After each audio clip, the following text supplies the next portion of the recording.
I was born in Regina, Saskatchewan, and I lived there for probably 10 years of my life, first 10 years of my life, then moved to Calgary, lived there for another 12, 13 years, then moved to Vancouver after I got injured when I was 20 years old. Growing up as a kid in Regina, I had three older brothers. We played lots of sports together, played lots of street hockey, played lots of hockey in general, ice hockey when it was cold enough outside.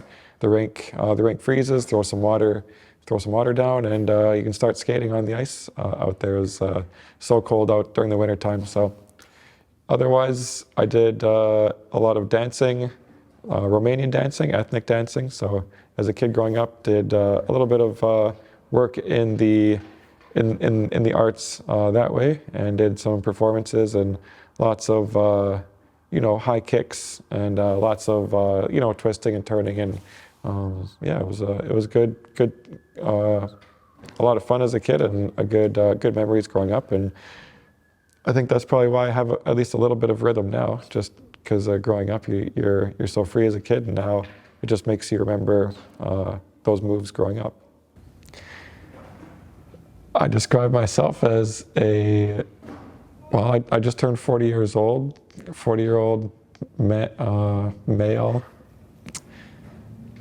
You call me a man if you want to. That's totally up to you. I associate myself with a disability, so I have a mid-thoracic, which is T4, paraplegic. So that means I have my arms are full use, I have my chest full use. Everything from my chest up I have full use of, but anything from here down is more like limited mobility or no mobility, or like no feeling at all kind of thing. So I've had a disability since 2003, so that was 19 years ago. It's easy to remember. Otherwise, I'm very athletic. I play sports. I play sledge hockey for the BC team. Played in nationals a few times. And also, I play wheelchair floorball for Canada. So we go to the Netherlands, we go to Switzerland, and we also play locally every week a game of wheelchair floor hockey. I think it's the speed of this sport, the agility that it takes, the finesse, the ball work, the hand work as well. If you're looking at some of these guys playing with a stick, it's almost like they're drawing you a picture on a surface like this kind of thing. It's almost like a piece of artwork if you paid attention to that, or if you were into those kinds of things. So it's it can. That part of it really pulled me towards this sport, and it was also the fact that you can have one of these. We use a wiffle ball, so you can get those things up to over 100 kilometers an hour, and it's really good to see the speed of it and to see how it can curve and how you can get different angles on it. Then again, if it hits you, it's not going to hurt that much because it's a plastic ball. It's a hollow plastic ball. Then it's not going to have too much damage. So that's one of the aspects that I like about it, is it's a safe sport to play. At the same time, it can get fast and upwards of 100 kilometers an hour, where you're trying to dodge the ball or trying to save a shot kind of thing. Expression of the body is one thing that's taken very, very heavily, obviously, when you're dealing with dancing, and when you're dealing with playing sports as well. You have to coordinate your movements, obviously, with the movements of other people. At the same time, you obviously have to coordinate your movements with the complete flow of a game that you're playing. So if it's a fast-paced game, you might be playing a little bit faster. But maybe if you're playing with a few beginners and you're trying to teach them how to play, you're obviously trying to slow your own body down, slow yourself down to maybe to their pace, and then you can then you can play, you know, play almost like a different type of game, more of a beginner's game than a fast-paced game where you're playing, you know, a high level at tournaments. Then that's almost an outer body experience when you're doing that, because you have to get in a certain mindset. You have to get in the zone that you know that you're gonna have to be the most physical that you can be at any point in the game. So you really have to prepare your mind. You got to prepare your body for that, and you really have to focus on getting just getting in tune with the game.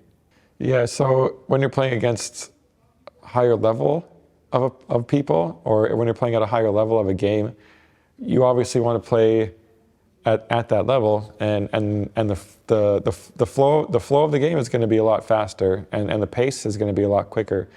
So you have to match up against the quickness of the other people. And then say, for example, if you're playing at a slower pace, if you're playing in a community center with a bunch of beginners and trying to teach them how to play, you have to match yourself to them. You have to match yourself to their flow. So if they're trying to learn the game, you just trying to have to match their speed and match their pace.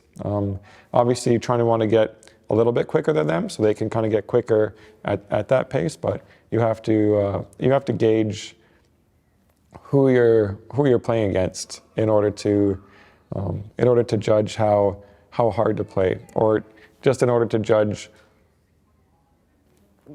how to play with them in general. Should I play hard? Should I play soft? Should I play fast? Should I play slow? Should I get in this person's face, or are they going to play mind games with me, kind of thing? So it's a good it's a great game, and it has a lot of different aspects to it. So there's a lot of new things that I learn every single time I play. So that's another great thing to learn about this sport. It's just a great opportunity to learn a bunch of different moves, a bunch of different aspects, and I'm not sure how, but I think you can apply those to life. Dancing is definitely more of an expression, more of a planned expression, if you will. Sports is more of an expression where you have to react to other people. Dancing is a little bit of reacting. If you're reacting with other people, if you're dancing with somebody, you have to react to this person. You have to dance with this person. So sports, I can relate to dance, and I can bring some dance moves to sports, and have some kind of a flow to it. When you're playing sports, you're not playing sports to music. You're just playing sports to the beat of the ball, to the beat of sticks, to the beat to the beat of your heart sometimes, or to the beat of your breath sometimes. So I feel anything that you do can be considered a dance, and it can be considered. You can move to different beats. You're moving to the beat of different people, whereas dancing, you're moving to the beat of a song. And sometimes you have certain moves, and then sometimes you can just make up moves in dancing. So that's one thing that you can do, and that I like to convey over to sports. Making up moves in dance, same kind of idea when you're making up a move in a sport. I hope you captured that dance move when you was playing. This is called the Carlton. Yes. Oh no, that is the Carlton. That is the actual Carlton. Yeah. This staying it, by the way. This staying it, by the way.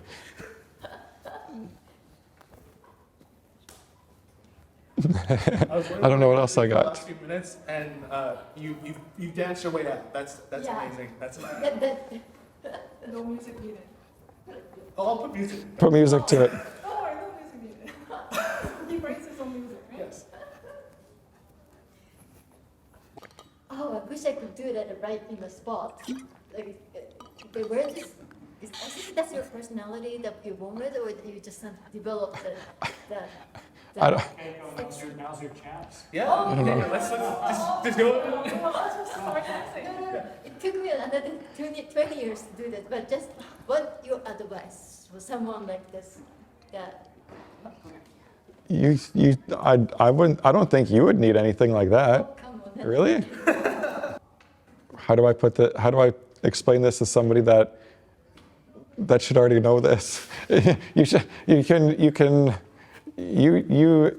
You know how to express yourself. You're an artist. You can express yourself in different ways. You can doing some of the moves you can make up is the painter, right? This could be a dance move, right? This could be a dance. Just go to the music, right? I don't know. Just make up a move. Put yourself out there. Don't worry about it. Don't worry about anybody else. Yeah. Don't care about what anybody else thinks. Just have fun with your own body. Have fun with yourself. That's all you have to do. I think you're able to do that. You're allowed to have fun with yourself. Thank you. What I didn't know before about myself, I don't think I knew how many people it could reach. I don't know. That's not really about myself, but I didn't know the scope of things, or I guess how far that I could take, how far I could take a sport, or how far I could influence people to take on these roles. So it's obviously a very humbling experience. I don't want to take any credit for anything like that, because everybody that participates, it's more about them, and it's not really about, it's not about me. It's about these other people, and it's about trying to influence other people into having physical activity, even though you may be in a wheelchair, or even though you may be disabled in some way. You should be able to hop in a game of sports, and play with your peers. So that's one of my main goals, is just to share my experience with other people, and I hope other people can see the positive impact of being involved in sports, whether it's a wheelchair sport, or whether it's individual sports. It's just a great thing for people to get out in the community to participate. I think that's the best thing. I think is to be active in the community. If someone is offering a sport or a dance, I know, speaking of where we are right now, the Roundhouse Community Center is where we play wheelchair floorball. And they also have adaptive dancing classes here as well that I know of, so people can come in here in their wheelchairs or with different types of mobility devices, and they can still participate in community events. So it's a really big deal to be involved in the community, and to have a community center like this accept us and want us here. And they also give us storage areas to keep our equipment. We can keep our sports wheelchairs here, and we can do a lot of good things here if only if they let us. So it's a good thing for us to present ourselves here, to be a part of the community, and then just to show up and act like we can be contributing members to a community like this. I think that's probably the most important thing, is the community of it all. So bringing people from different areas. I mean, we have, not just locally, but we have people from as far as Maple Ridge, from as far as Port Coquitlam, coming out here to join us. People from Richmond, people from Delta, they're coming all the way from the outskirts of the city to come and play with us downtown. So it's a great community to have, and these people have similar disabilities. They obviously still have that drive to want to play a sport at a higher level, and they also have that sense of belonging with community, where they can hang out with people like themselves and participate in a group setting sport. Just like, for example, a person was disabled, or before they were disabled, they would be playing able-bodied sports. They'd be playing stand-up hockey or a stand-up game of basketball or volleyball or soccer, whatever the case is. Now, for example, if you're in a position in a wheelchair, you're going to have to change your direction and obviously play a different type of sport.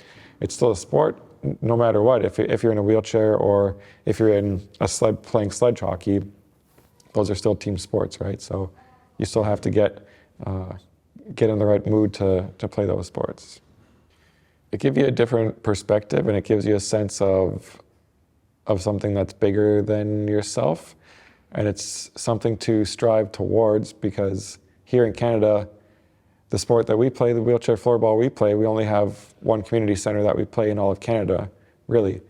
And if you go, say, to the Czech Republic, or if you go to Sweden, or if you go to the Netherlands, they have leagues there, leagues of wheelchair floorball over there. So if we could get to a point like that, we could have maybe a lower mainland league, Vancouver versus Surrey versus Richmond versus Port Coquitlam or something like that. So we can have, if we get a little bit bigger, we could have something to push forward to and get to that next level. So the next level would be just to get to expand the sport, so more people in the Lower Mainland can play, in BC can play it, and obviously in the rest of Canada and North America as well can get on board too. So it was obviously a really eye-opening experience to be over there and to see what we could achieve from taking a page out of their books.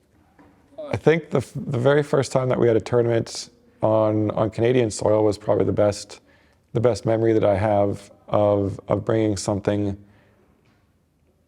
of a high caliber to Canada. So the first time we played was at Trinity Western.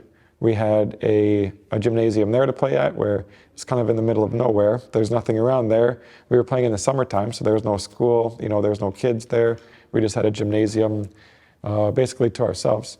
But it was great. It was great to have a tournament, albeit very small. It was only 4 teams, but it was a great start to see that we can have something bigger than just a game at a community center, just a pickup game outdoors. If we play at Queen Elizabeth Park sometimes at an outdoor court, or Oak Ridge Marpole, there's a accessible community center that we also play at. So those are really good places to play at on a smaller scale, but then to bring it to the next level and get a chance to play in a tournament locally, I think that was a fairly big step. Yeah, we have the smaller games we have here. It's great, and it's fun, and it's a weekly thing to look forward to for a lot of people. But when we can throw it to the next level, and when we can have a bigger tournament, then we can invite different people, and different people can get excited. It was in 2019. We had a tournament at BCIT, and we actually had a team from the Netherlands came to Canada for an international. So that was the first international tournament on Canadian soil, which was great. There we also had 4 teams, 3 teams from Canada, and then 1 team from the Netherlands. So that was a great experience to have other people, not only from anywhere around the Lower Mainland, anywhere around BC. People from other countries are invited, and they can come and play as well. So that was a great opportunity to have an international tournament in Vancouver. May I ask who won that tournament? It was one of the Canadian teams. It was it was the Canadian team that won the year before, so they were repeat champions. Yeah. Everybody, I mean, not just personally, but I think every single person wants to get better and wants to improve on themselves. And then when it comes a competition with yourself, and you find out that you're probably one of the best, or you're really good at what you do, then you can compare yourself to other people. Then you can compare your times to other people's times. So It was pretty cool when I did the marathon in Vancouver. I did the BMO marathon May 1st. So my time was a little under 3 hours and 12 minutes. So then when I looked at the world record for just a non-racing wheelchair, the record was 3 hours and 18 minutes. So technically I beat the record by 6 minutes. Next year I have to make an official attempt because they don't look at your records in retrospect. You have to break a record knowingly. You have to make an official attempt. So hopefully next year I can make an official attempt of pulling in a wheelchair. Still using a manual wheelchair, still using my day chair. But yeah, trying to set a record in doing so. Where it comes from is just trying to get yourself better, trying to improve on what you do, trying to see, trying to get faster, trying to push yourself to the limit. And I think just being a pioneer of everything and just trying to see things before they get bigger, or trying to see things before they develop into something that's bigger. That's something that I was always interested in, was, getting into stocks, looking at, something that's really small and trying to bank on it and trying to see it grow and grow and grow and get bigger and bigger and bigger. So that's one of the things that I don't like to compare myself to a good stock or anything like that, but at some point you obviously want to get better. You want to build on yourself. You want to push yourself further, push yourself to the limit, and you even want to realize that there is no limit, that the limit is, limitless, so to speak, because there's no telling how much faster you can get. Yeah, I've never heard that before, but it's more like a lead by example. I've always wanted to lead by example, and I've never been one to talk too much about myself. I guess that would come naturally, but just to do more, and to not just to. I was never one to say much. I was never really good at speaking or public speaking or anything like that. So now maybe I might be a little bit better at that, but I still want to show people, and I still want to give examples of myself, and I want to give examples of what is possible, and what other people can achieve, and I'm inspired by other people to see what they can do, to see what they can show me. So it's a lot of other people taking on that selfless role that obviously that I can take pointers from. Everybody has a story. Everybody can listen to each other's stories. I don't think. Nobody's getting younger. We're all going to be. I don't know if we're all emerging elders, but we're getting to. Obviously getting to those points, not reversing in age. Although Benjamin Button was, I think, the only one that could reverse his age. I've never seen him or anybody like that before. So we're all getting older. We can all take stories from each other's lives and try to apply them to our own. So if I'm to be an inspiration to anybody, great. Even sometimes I have a lot of older people in my life. There's one individual that's, I think he's 90. He's in his 90s anyways, but he still comes to the gym to work out. So he's someone that I look at, and he could be one of those. He's not emerging elder. He's an elder for sure by now. But I can look at someone like that at the gym who is still going strong, and that is still applying themselves to a community setting, and bringing themselves out there and conversing with everybody and being friendly with everybody at the gym. And everybody knows this guy. Everybody loves this guy. So it's something that I don't really take into consideration. Age is relative. If you want to look at age as being a defining factor, that's fine. I don't know if I do. Age is relative to me. I try not to think too much into the future. I just try and take things as they come. Opportunities seem to present themselves quite often, so I can take a lot of opportunities that are out there that are presented. There's lots of research studies that I'm involved with at the gymnasium too, so I can be involved in a lot of different research studies. There's one study that I'm working on right now. It's a transcutaneous stimulation, so they're trying to surpass my injury site. So I'm going to be in an exoskeleton, a walking robot, and they're going to have electrodes on my body just to try and see if this transcutaneous stimulator is affecting my muscles and trying to get my muscles to move the rest of my body. So yeah, future aspirations would just be continue research and continue trying to make human life better in general, and just trying to make life easier for individuals, not just in my situation, but just in individuals in general. I stretch every morning. First thing I do when I don't get out of bed, I'm still in bed and I stretch.